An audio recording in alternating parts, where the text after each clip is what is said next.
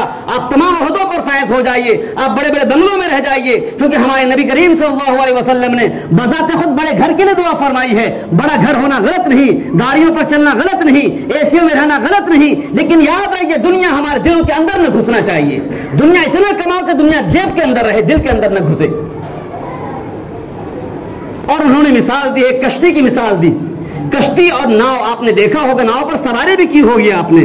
کشتی انسان کو اسی وقت فائدہ پہنچاتی ہے جب تک کہ کشتی کے اندر پانی داخل نہ ہو، اور جب کشتی کے اندر پانی داخل ہو جاتا ہے تو کشتی انسان کو ڈبو دیتی ہے.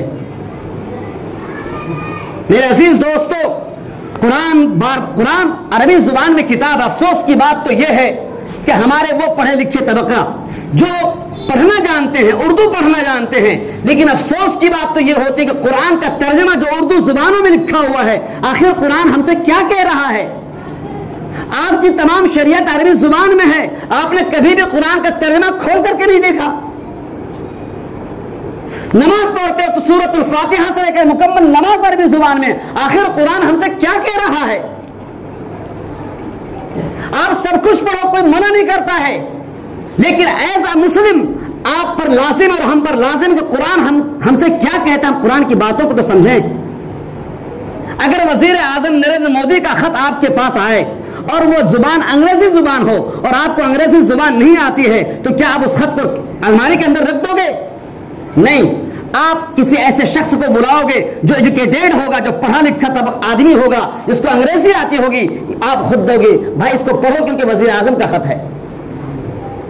یہ کتنوں وزیروں کا وزیر ہے ہمارا پروردگار، جس نے آسمان کو پیدا کیا، زمین کو پیدا کیا، اس نے ہمیں خط دیا ہے قرآن کی شکل میں. کیا کبھی قرآن کو ہم نے سمجھنے کی کوشش کی؟ قرآن ہم سے کہتا ہے کہ غور کرو قرآن کریم میں. قرآن کہتا ہے الحاقۃ ما الحاقۃ وما ادراک ما الحاقۃ کذبت ثمود وعاد بالقاریہ. پورا دنیا میں قوم عاد بھی آئی، وہ بھی ختم ہو گئی. آج جو بہت سارے لوگ اپنے آپ کو بڑے ترم خواہ سمجھتے ہیں، میرے پاس طاقت ہے، میرے پاس پیسے ہیں، میرے پاس زمین ہے، موت نہیں آ سکتی ہے. موت آئے کیسے؟ کیونکہ انہوں نے اپنے دماغ سے موت کا نکال رکھا ہے. اور ہمارے نبی صلی اللہ علیہ وسلم نے ارشاد فرمایا اذکروا حاسم اللذات الموت، موت کو کثرت سے یاد کرو کیونکہ لذتوں کو توڑنے والی چیز موت ہے. ہم نے موت کو بھلا رکھا ہے. موت ایک ایسی حقیقت ہے جس کا انکار کسی نے نہیں کیا ہے. اللہ کے علاوہ ہر چیز پر موت آئے گی، یاد رکھیں اس چیز کو. ہمارے نبی سے بڑھ کر کوئی نبی، ان پر کہ ان کے پاس بھی موت آ گئی.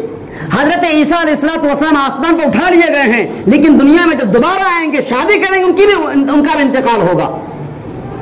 تمام کے تمام فرشتے مر جائیں گے، موت کو بھی ذبح کر دیا جائے گا، ایک اللہ بس بچے گا. لمن الملک اليوم، دنیا میں جو اپنے آپ کو آن بان شان کے ساتھ زندگی گزارنے والوں، اپنے آپ کو قارون، جب انسان موت کو بھلاتا ہے تو وہ قارون بن جاتا ہے، جب موت کو بھلاتا ہے حامان بن جاتا ہے، جب موت کو بھلاتا ہے فرعون بن جاتا ہے، اور وہ بھرنگ کے دھول ڈنک کے کیچڑ اعلان کرتا ہے انا ربکم الاعلی. مجھ سے بڑا کون ہے دنیا میں؟ مجھ سے طاقتور کون ہے دنیا میں؟ مجھ سے بڑا کون ہے بستی میں؟ مجھ سے بڑا کون ہے گاؤں میں؟ پیسے میرے پاس، میں چاہوں تو دنیا خرید لوں. لیکن اچانک موت آتی ہے، دنیا کہاں چلے گئی آپ کی؟ میرے عزیز دوستو، قبل اس کے کہ موت آ جاوے، اور موت کسی کے پاس آ سکتی ہے۔ میں بیٹھا ہوں، بولتے بولتے مر سکتا ہوں، آپ بیٹھے ہیں سنتے سنتے مر سکتے ہیں، نہ آپ کا باپ آپ کو روکے گا، نہ آپ کی بیوی آپ کو روکے گی۔ اور وہ لوگ جن کے ابھی انتقال ہوا ہے، آس پاس میں دیکھ لیجیے سب رو رہے ہیں، بیوی رو رہی ہے، بیٹی رو رہی ہے، بیٹے رو رہے ہیں، لیکن یہ بتاؤ کیا اگر ہمارے یہ مرحوم موت کے وقت اپنے بچوں سے کہا ہوتا بیٹا تو اتنا رو کیوں رہا ہے، اپنے آدھی زندگی مجھے دے دے، کیا وہ بیٹا تیار ہو جاتا؟ جو بیٹی رو رہی ہے اس بیٹی سے کہا ہوتا ہے بیٹی تم میری جگہ پر آ جا، مجھے پھر سے زندہ کر دے، کیا وہ بیٹی تیار ہو جاتی؟ جو بیٹا کہاں سے کہاں آ رہا ہے، کیا اس بیٹے سے کہا گیا ہوتا بیٹا تم میری جگہ پر آ جا، میری جگہ پر تو لیٹ جا، کیا وہ بیٹا تیار ہو گیا ہوتا؟ نہیں ہوتا۔ باپ بھی کہے گا نہیں، بیٹا بھی کہے گا نہیں دے سکتا میں اپنے روح کو، اور آپ کے تمام جو اعز و اقارب ہیں سب انکار کر دیں گے میں آپ کی جگہ پر نہیں ہو سکتا۔ اور اس سے بھی آگے بڑھ کر کہتا ہوں ہر ایک اس سے محبت کر رہا ہے اس وقت، لیکن کیا اسی بیوی کو کہہ دیا جائے اس کو قبرستان میں دفنانا مت، اپنے گھر میں سلا لینا، کیا بیوی تیار ہو جائے گی؟ جب سب کے سب انکار کرنے والے ہیں تو پھر ہم کس کی خاطر دنیا میں زندگی گزارتے ہیں؟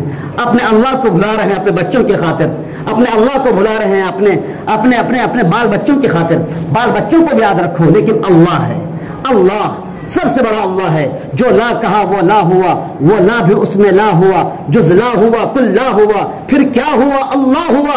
آج ہمیں ٹھان لینا چاہیے انشاءاللہ ہماری 5 وقت کی نماز پابندی کے ساتھ ہماری زندگی میں آئے گی انشاءاللہ۔ اگر یہ آدمی نیک ہے، ہم دعا کریں پروردگار ان کے تمام اعمال حسنہ کو قبول فرماتے ہوئے وہ مقام عطا فرمائے جو مقام پروردگار نے صالحین کو، صحابہ کرام کو، صالحین کو اور شہداء کو عطا فرمایا ہے۔ اللہ تبارک و تعالیٰ کے لیے یہ بات بعید نہیں ہے۔ اور آخر میں ایک درخواست اور التماس یہ ہے، ان کو بھی وہاں جانا ہے، گزشتہ ہفتہ میری ملاقات ہوئی، اور آپ کو بھی وہاں جانا ہے قبرستان میں جہاں پر نماز ہوتی ہے، وہاں پر ہم کھڑے ہوتے اپنے حیات میں، اپنی زندگی میں کھڑے ہوتے ہیں، یقیناً وہاں پر پانی جمع ہونے کی بنیاد پر نماز نہیں ہو پاتی ہے۔ یہاں تک کہ گزشتہ جو انتقال ہوا ٹورائی کا، ہمارے دروازے پر نماز ہوئی۔ کیا ہمارے پاس اتنے پیسے نہیں ہوتے ہیں کہ ہم پیسے جمع کریں اور قبرستان میں قبر جانا جائے نماز میں جنازہ گاہ میں کچھ مٹی بھروا دیں؟ اگر یہاں پر ہر کوئی ایک ٹرالی اپنی زندگی میں یہ سوچ کر کے اگر میں مر گیا تو اسی قبرستان میں اور اسی جنازہ گاہ میں ہماری نماز ہوگی، اپنی طرف سے ہر ایک یہاں پر جو ہمارے خاص طور سے مجمع کے باشندے ہیں، اس گاؤں اور اس مسجد کے لوگ یہاں پر بیٹھے ہوئے ہیں، ہم آپ سے ہاتھ جوڑ کر درخواست کرتے ہیں کہ ایک ایک ٹرالی کا ہر ایک اپنے ذمے لے انشاءاللہ۔ بولے انشاءاللہ، بولے۔ آپ کے درمیان جب بھی آواز لگا دی جائے گی بغیر کسی اس کے حساب و کتاب لو، عام طور سے لوگ حساب و کتاب لیتے ہیں، یہ کہاں جا رہا وہ کہاں جا رہا ہے، آپ ٹرالی بھریے لا کے جمع کر دیجیے وہاں پر، آپ کو پیسہ نہیں دینا، پیسے مت دیجیے، ٹرالی مٹی بھروائیے، مشورے کیجیے مٹی کدھر ڈالنا لے جا کر ڈال دیجیے، معاملہ ختم ہو گیا۔ یہ آسان طریقہ ہے، آپ کریں گے انشاءاللہ۔ اللہ تبارک و تعالی عمل کرنے کی توفیق عطا فرمائے۔ وآخر دعوانا الحمدللہ ہے۔ Thank you.